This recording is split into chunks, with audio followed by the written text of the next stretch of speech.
Assalamualaikum warahmatullahi wabarakatuh. Perkenalkan, saya Idawati, mahasiswa PPG dalam jabatan kategori 1 batch 2 Bahasa Indonesia LPTQ Universitas Muhammadiyah Malang. Pada kesempatan kali ini saya akan melaksanakan PPL Aksi 2 dengan melaksanakan materi teks laporan hasil observasi dengan menggunakan model Project Based Learning berbantuan media Canva. Selamat menyaksikan.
Assalamualaikum warahmatullahi wabarakatuh. Waalaikumsalam warahmatullahi wabarakatuh. Apa kabarnya kalian hari ini? Alhamdulillah. Alhamdulillah. Sehat-sehat semuanya? Sehat. Alhamdulillah. Terlihat sekali ya ceria-ceria hari ini. Nah, karena kalian sudah bertemu dengan Bu Ida hari ini, berarti kita akan belajar apa? Bahasa Indonesia. Masya Allah, terlihat sekali semangat hari ini. Nah, seperti biasa sebelum kita mulai pembelajarannya, kita harus berdoa terlebih dahulu. Untuk itu, Ibu meminta Lukman untuk memimpin doa hari ini. Mari teman-teman, sebelum kita memulai pembelajaran, alangkah baiknya kita berdoa terlebih dahulu. Berdoa mulai. Bismillahirrahmanirrahim.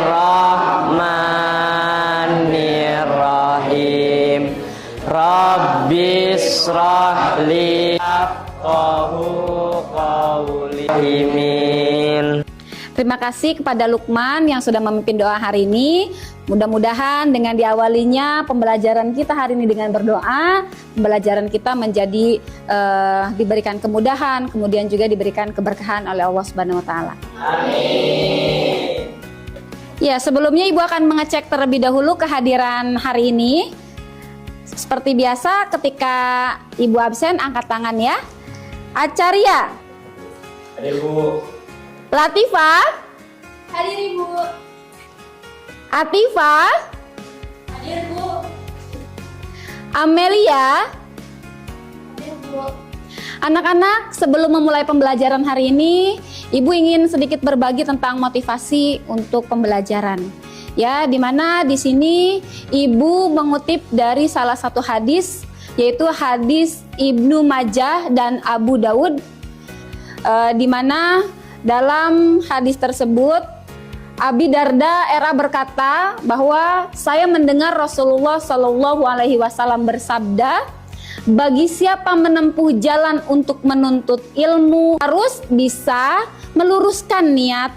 Ketika kita duduk di bangku sekolah ini, belajar diniatkan kepada Allah. Mengapa? Karena agar apa yang kita usahakan hari ini itu menjadi bernilai ibadah atau pahala.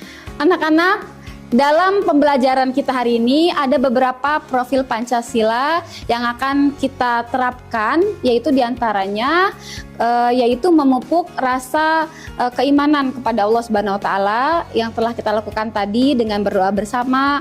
Kemudian juga kalian akan dilatih untuk bisa berpikir secara kritis dalam proses pembelajaran proyek. Kemudian juga kalian akan diajak untuk lebih berkreatif, ya. Baik, anak-anak siap untuk menerapkan profil pelajar Pancasila? Siap. Anak-anak, agar pembelajaran kita semakin semangat lagi, mari kita tepuk semangat terlebih dahulu. Ibu meminta Aca untuk menemani Ibu memimpin tepuk semangat. Ayo teman-teman, agar pembelajaran pagi ini kita lebih semangat, kita sama-sama tepuk semangat. Tepuk semangat. Semangat. Semangat. Anak-anak, kemarin kita sudah belajar tentang materi apa? Nah, betul sekali. Kemarin kita sudah belajar tentang teks laporan hasil observasi. Kita sudah belajar tentang apa saja? Pengertiannya. Kemudian? Coba Ibu ingin kalian mengingat. Siapa yang masih ingat tentang pengertian teks laporan hasil observasi? Saya, Bu. Jadi, teks laporan hasil observasi adalah teks yang berisi tentang penjabaran umum mengenai sesuatu yang didasarkan pada hasil kegiatan observasi. Nah, tepat sekali. Sekarang, siapa yang masih ingat apa saja ciri-ciri dari teks laporan hasil observasi? Saya, Bu. Jadi ya, ciri-ciri yang saya ingat itu objeknya tuh bersifat objektif dan universal. Terus objek yang dibahas itu objek tunggal, harus lengkap dan sempurna, juga berdasarkan sesuai fakta. Anak-anak, Ibu perlu menyampaikan bahwa mengapa Ibu menanyakan materi sebelumnya, karena materi tentang ciri-ciri teks laporan hasil observasi ini berkaitan dengan materi atau pembelajaran kita pada hari ini. Jadi anak-anak, dalam pembelajaran hari ini Ibu ingin sedikit mengulas acuan pembelajaran. Pertama, tujuan pembelajaran kita hari ini adalah menulis gagasan atau pesan tertulis dalam bentuk laporan hasil observasi secara objektif dan kreatif, ya. Jadi ada beberapa indikator yang perlu kalian kuasai. Di antaranya, kalian harus mampu menentukan topik teks laporan hasil observasi. Kemudian kalian harus mampu menentukan tujuan dari teks laporan hasil observasinya. Kalian harus mampu menentukan bahan sebagai bahan menulis teks laporan hasil observasi. Kalian juga harus mampu merancang kerangka karangan berdasarkan struktur dan ciri kebahasaan teks laporan hasil observasi. Terakhir, kalian juga harus mampu menyusun teks laporan hasil observasi berdasarkan struktur dan ciri kebahasaan secara logis dan kreatif. Di sini Ibu akan memadukan dengan aplikasi Canva. Nah, terdapat beberapa penilaian yang akan Ibu lakukan, yaitu pertama penilaian sikap, di mana sikap kalian itu akan Ibu nilai kemandiriannya, kolaborasinya, akhlaknya. Kemudian juga akan ada penilaian proses dan juga ada penilaian proyek. Anak-anak, di sini Ibu memiliki 3 pertanyaan pemantik, di mana pertanyaan ini akan berkaitan dengan video yang akan Ibu tayangkan. Jadi sebelum video ditayangkan, silakan kalian catat terlebih dahulu pertanyaan pemantik. Pertanyaan pertama, apa bentuk kegiatan yang dilakukan dalam tayangan tersebut? Anak-anak, silakan kalian simak dengan seksama video yang akan Ibu tayangkan berikut ini.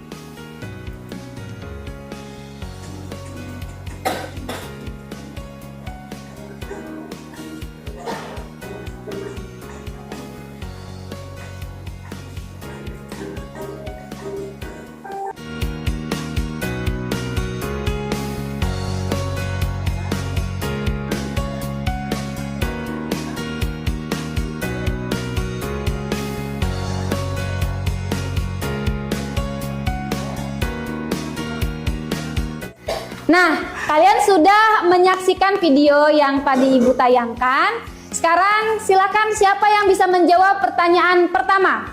Saya, Bu. Ya, silakan Nisa. Jadi di video tersebut saya melihat Bu Idawati sedang mengamati pohon mangga di lingkungan sekolah. Ya, betul sekali. Karena tadi yang kalian lihat di tayangan itu tokohnya siapa? Bu Ida. Bu Ida sedang melakukan apa tadi? Pengamatan. Apa yang Ibu amati? Pohon mangga. Baik, selanjutnya pertanyaan kedua. Siapa yang bisa menjawab? Saya, Bu. Silakan Amelia. Jadi informasi yang didapat dari video tersebut, Ibu sedang menjelaskan apa itu pohon mangga, bagaimana ciri dan klasifikasi pohon mangga, serta manfaat dari pohon mangga tersebut. Berdasarkan tadi yang sudah disampaikan Amalia, bahwa Ibu menjabarkan tentang pohon mangga. Apa saja yang Ibu klasifikasikan? Ada akarnya, batangnya, daun. Selain itu apa lagi kira-kira? Buahnya. Ada berapa jenis? Banyak ya. Apa saja tadi? Mana lagi? Harum manis. Iya. Sekarang siapa yang bisa menjawab pertanyaan pemantik nomor 3? Saya, Bu. Ya, silakan Aca. Jadi setelah saya mengamati video yang tadi, cara melakukan observasi, kita bisa melakukannya dengan meneliti secara langsung objek yang kita akan teliti, lalu menulis poin-poin penting dan menjadikannya satu teks yang sempurna. Oke, tepuk tangan dong untuk Aca. Nah, anak-anak, dari tayangan dan penjelasan yang sudah kita sampaikan, yang sudah kita bahas, adakah yang masih ingin bertanya? Saya, Bu. Ya, silakan Keisha. Saya mau nanya, apa aja sih struktur dalam teks laporan hasil observasi, Bu? Baik. Nah, anak-anak, pertanyaan yang tadi ditanyakan oleh Keisha ini sangat penting karena akan berkaitan dengan tugas kita hari ini. Ya, yang Keisha tanyakan adalah tentang strukturnya. Kira-kira terbagi menjadi berapa ya? Ada yang sudah tahu? Belum. Nah, struktur teks laporan hasil observasi ini terbagi menjadi 3. Yang pertama, bisa kalian lihat di tayangan ini, yaitu terdapat definisi umum. Dapat dipahami? Selanjutnya, kira-kira ada yang mau bertanya lagi? Saya, Bu. Ya, silakan Rojan. Jadi Bu, saya mau nanya, kira-kira apa aja sih ciri kebahasan teks laporan hasil observasi? Baik, terima kasih. Tepuk tangan dong untuk pertanyaan Rojan.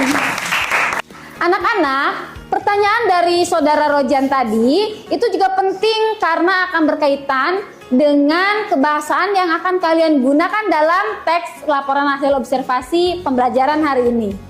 Di sini kalian bisa lihat ya, terdapat beberapa ciri kebahasaan. Yang pertama, ada kalimat definisi. Nah, ciri kebahasaan ini akan kalian gunakan nanti ketika membuat teks laporan hasil observasi. Anak-anak sudah duduk sesuai dengan kelompoknya? Sudah. Alhamdulillah. Di sini karena kalian sudah berkelompok, maka kelompok ini yang akan menjadi teman proyek kalian pada pembelajaran hari ini. Ya. Nah, apa permasalahan yang perlu kalian selesaikan dan apa proyek yang perlu kalian buat? Yaitu yang pertama, ketika kita melihat nih di lingkungan madrasah, banyak nggak pohon atau binatang di sini? Banyak. Salah satunya ada apa saja?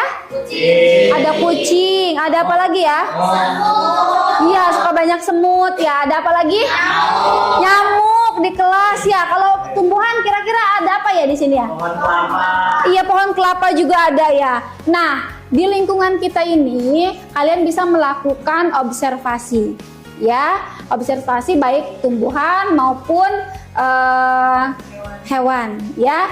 Dan nanti kalian harus bisa menentukan yang pertama topiknya, kalian mampu menentukan tujuannya, kalian mampu mencari sumber bahannya, kemudian kalian mampu menyusun kerangka karangannya, dan kalian harus bisa membuat teks laporan hasil observasi. Tapi dalam proyek ini kalian harus membuat teks laporan hasil observasinya menggunakan aplikasi Canva. Dapat dipahami anak-anak?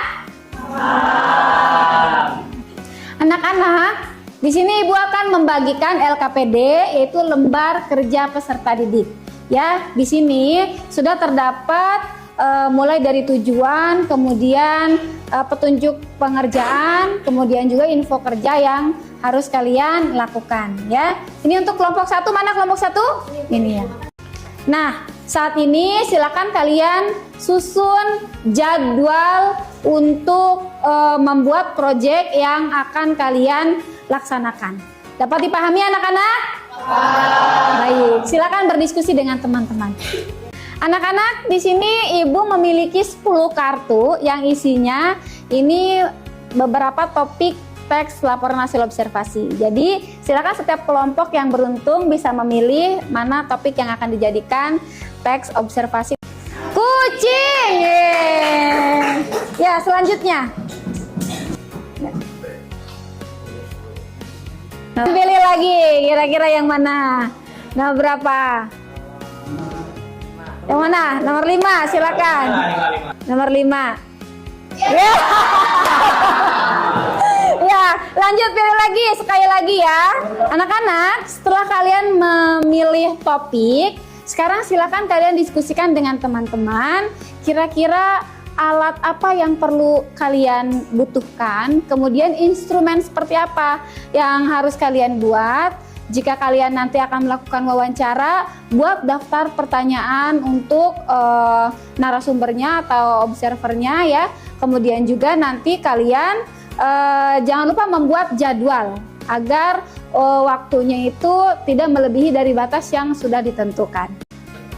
Teman-teman, untuk pengambilan bahan kita itu bisa nyari dari YouTube, Wikipedia, detik.com. Jadi di situ itu udah dijelasin tentang burung cendrawasih dan kita tinggal amati, tiru dan modifikasi. Jadi kan bahan kita nih pohon kelapa ya. Kita butuhnya golok gak sih biar ngebuka isinya? Biar tahu isinya itu ada apa aja. Siapa lagi ya? Kayaknya butuh kamera deh buat ngedokumentasi nanti hasil iya, penelitiannya. Teman-teman, kita kan mendapatkan topiknya tentang semut nih, objeknya yang buat diteliti. Kira-kira kita gimana ya cara mengobservasinya? Kalau misalkan di depan gimana? Di depan kelas kan banyak semut. Kita taburin gula atau enggak taruh yang manis-manis aja. Tapi kan di pohon-pohon banyak juga semut. Kita kan bisa difoto-foto juga. Tambahin aja dari internet. Aku juga ada buku semut tuh punya adik. Bawa aja tuh. Iya tuh, bawa aja. Anak-anak, apakah kalian sudah melakukan observasi? Sudah. Bagaimana rasanya melakukan observasi? Seru? Alhamdulillah. Sekarang sudah dibawa data-datanya? Sudah. Alhamdulillah kalau sudah dibawa. Nah, karena kalian sudah melakukan observasi, sekarang silahkan kalian menyusun teks laporan hasil observasi ya dalam aplikasi Canva. Ini kan kita bagi-bagi. Saya bagian yang definisi umum ya. Aku sama Pina berarti bagian klasifikasi ya, mengklasifikasikannya. Berarti aku ini manfaat kesimpulan. Oh, boleh. Udah deh, aku nyari template ya. Oh iya boleh. Sama Butuh gambar-gambar gitu iya. nggak? Oh, Atau video biar Kita ambil dari YouTube aja ya. Oke. Jenis-jenis semut kan banyak. Kita mau naruh yang mana nih? Ada nih, aku nemu ada 5 jenis-jenis semut nih. Apa aja tuh? Yang pertama ada semut Firaun. langsung ketik ya? Ya, Semut Firaun, yang kedua semut api. semut api. Yang ketiga semut hitam rumah. Kan ini mau nulis struktur dari pohon kelapa ya. Iya. Apa sih struktur itu? Dari bawah deh, dari bawah. Ada akar terus batang, daun, tulis Cak. dan buahnya. Daun dulu, buah dulu. Daun dulu. Buah. Emang akar manfaatnya apa? Akarnya Buat akar tuh itu bisa buat nyembuhin. Oh, akarnya bisa buat jadi pewarna makanan. Kita tentang kucing kan? Iya. Kebetulan aku punya kucing loh di rumah. Jenis apa tuh? Ada Persia sama ada Anggora.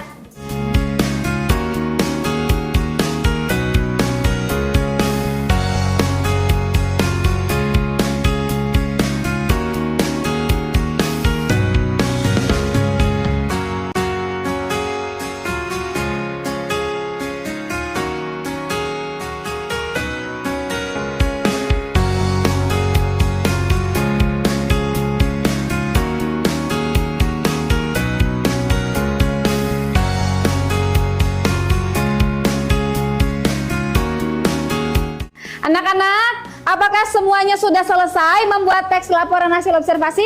Sudah. sudah menggunakan aplikasi Canva? Kalau sudah, kita akan melakukan presentasi. Ya, presentasinya diwakilkan oleh beberapa teman saja dari kelompok. Kemudian setiap kelompok yang maju akan dinilai oleh Bu Ida dan teman-teman, serta akan diberikan tanggapan dan pertanyaan. Ya. Assalamualaikum warahmatullahi wabarakatuh. Waalaikumsalam warahmatullahi wabarakatuh. Semut memiliki lebih dari 12.000 spesies. Dipersilahkan untuk teman-teman untuk bertanya. Saya mau nanya dong, dari laporan hasil teks observasi yang kalian presentasikan, ada ciri kebahasaannya nggak? Tolong sebutin dong satu persatu. Terima kasih. Baik, di sini kami memiliki kaidah kebahasaan. Yang pertama, repetisi. Di sini sudah jelas ya, semut diulang-ulang kita sebutkan di dalam satu paragraf. Lalu kita juga memiliki konjungsi setara. Assalamualaikum warahmatullahi wabarakatuh. Waalaikumsalam. Kami perwakilan dari kelompok 3 akan mempresentasikan laporan teks hasil observasi yang berjudul pohon kelapa. Nah, kita lanjut ke definisi umum. Sebelumnya, teman-teman tahu nggak sih pohon kelapa itu apa? Tahu. Nah, pohon kelapa adalah pohon yang biasa tumbuh di pantai atau daerah pesisir. Pohon ini menjulang tinggi ke langit dan memiliki buah yang lezat dan nikmat. Nah, di dalam pohon kelapa ada beberapa bagian. Yang pertama ada akar. Akar dari pohon kelapa berjenis akar serabut. Lalu yang kedua ada batang. Batang dari pohon kelapa hanya ada satu dan tidak bercabang. Lalu yang ketiga ada daun. Daun dari pohon kelapa sangatlah rindang sehingga dapat meneduhi daerah sekitarnya. Dan yang keempat, buah. Buah kelapa sangat khas karena berukuran sangat besar dan lezat karena memiliki daging dan kandungan air di dalamnya. Oke, lanjut. Nah, di sini kita menyebutkan beberapa manfaat dari pohon kelapa. Yang pertama dari akar. Akar dari pohon kelapa mampu mencegah kanker. Lalu dari batang pohon kelapa berguna untuk membangun sebuah rumah, dapat digunakan untuk membangun jembatan, dan lain sebagainya. Lalu dari daun pohon kelapa bisa dibuat untuk atap rumah, sapu lidi, dan lain-lain. Dan yang terakhir dari buah kelapa sendiri, buah kelapa dapat digunakan untuk konsumsi. Terima kasih. Ada yang ingin bertanya? Saya mau bertanya. Sebutkan struktur teks dalam teks laporan hasil observasi pohon kelapa. Nah, dari siapa tadi, Rahman ya? Jadi dari teks laporan hasil observasi pohon kelapa ini ada struktur definisi umum. Jadi definisi umum itu mengabarkan pengertian dari pohon kelapa itu apa. Lanjut. Nah, di sini ada deskripsi bagian, yaitu isinya mengklasifikasikan dari pohon kelapa itu ada apa saja. Ada akar, batang, daun, dan buah. Terus yang terakhir ada deskripsi manfaat. Nah, deskripsi manfaat ini isinya apa aja sih manfaat dari si pohon kelapa ini. Akarnya bisa dipakai buat apa, batangnya, sama daun dan buahnya juga. Cukup. Anak-anak, mari kita beri aplaus untuk teman kelompok yang sudah tampil hari ini. Ya, alhamdulillah Ibu tadi sudah menyimak setiap kelompok melakukan presentasi. Sekarang di sini akan Ibu beri penilaian ya. Yang pertama, dari kelompok pertama yang tampil itu sudah bagus, alhamdulillah sudah detail, kreativitasnya juga sudah muncul. Hanya tadi pas presentasi suaranya masih agak kecil. Ya, untuk kelompok 2 alhamdulillah sudah luar biasa, detail sekali penjabarannya ya. Namun mungkin masih ada grogi sedikit begitu ya, dan masih ada beberapa penggunaan bahasa yang tidak baku. Untuk kelompok 3 ini kelompok yang paling semangat sekali ya, yaitu tadi suaranya sudah lantang, sudah bagus juga, menjawabnya dengan lugas ya. Sepertinya kekurangannya hanya sedikit ya. Tadi agak lama saja bagian untuk nyeting ininya ya, teknisnya, nggak apa-apa. Dan yang terakhir kelompok 4 tadi presentasinya sudah bagus, sudah lugas, hanya sedikit ada yang malu-malu ya tadi. Ya, jadi insya Allah ini bagian dari modal untuk kalian bisa tampil di ruang publik yang akan bermanfaat untuk kalian ke depannya. Ya. Nah, sebelum kita tutup, mari kita simpulkan pembelajaran hari ini. Siapa yang akan menyimpulkan pembelajaran hari ini? Saya, Bu. Silakan, Natifa. Setelah mempelajari pelajaran hari ini, kita mendapatkan pengalaman dan cara untuk membuat teks observasi, teks laporan hasil observasi sesuai dengan struktur dan ciri kaidah kebahasaannya. Ya, terima kasih Atifah. Tepuk tangan dong untuk Atifah. Ya, selanjutnya siapa yang ingin menambahkan? Saya, Bu. Ya, silakan, Nida. Jadi melalui pelajaran hari ini kita dapat lebih mendalami cara untuk menulis ataupun membuat latihan laporan hasil observasi dengan sangat baik dan benar. Dan kita juga akan mendapatkan pengalaman karena sudah membuat teks laporan hasil observasi melalui Canva. Wah, tepuk tangan dong untuk Nida. Ya, betul sekali karena pengalaman ini adalah salah satu proses pembelajaran yang berharga untuk kalian. Karena kedepannya kalian akan banyak melakukan bentuk-bentuk observasi. Terlebih nanti ketika kalian sudah kuliah ya, melakukan penelitian di kampus. Nah, sekarang kalian sudah punya pengalaman di bangku SMA. Baik anak-anak, alhamdulillah semua pembelajaran sudah kita laksanakan.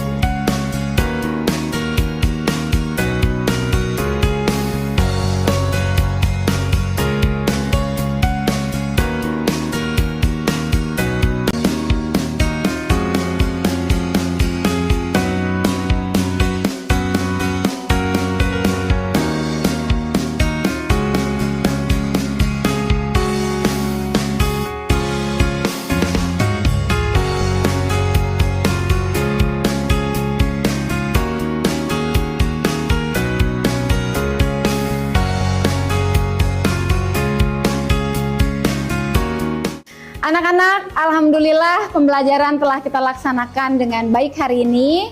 Nah, karena kalian tadi sudah selesai melaksanakan presentasi juga, jadi untuk pengayaan nanti kalian bisa buka buku paket Bahasa Indonesia di halaman 128 dan nanti kalian bisa berlatih untuk mengerjakan soal-soal teks laporan hasil observasi.